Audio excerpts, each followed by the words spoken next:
13 বছর ধরে ভালোবাসা মানুষকে নিজের করে পাওয়ার জন্য বাবা মায়ের পায়ে জড়িয়ে ধরে কান্না করেছিলাম।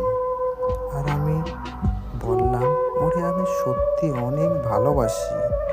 এছাড়াও আমার বয়স যদি অল্প হয় তাহলে আসছে 2 বছর পর হয়তো বিয়ে দিয়ে দেবে আমাদের। এখন তো কমসে কম রিং পরিয়ে রেখে দেবে। কিন্তু বাবা মাকে এইভাবে বোঝানোর পরও পরিবারকে রাজি করতে পারি না। এখন আমার 38 বছর বয়স। আমার বাবা মা আমায় ধরে কান্নাকাটি করে বলছে কেন আমি বিয়ে করছি না। হয়তো আমার অন্য কারোর পছন্দ আছে। দেখা হয় এবং কথা হয়। বাবা মাকে কিভাবে বোঝাবো আজও আমি তারে অনেক ভালোবাসি।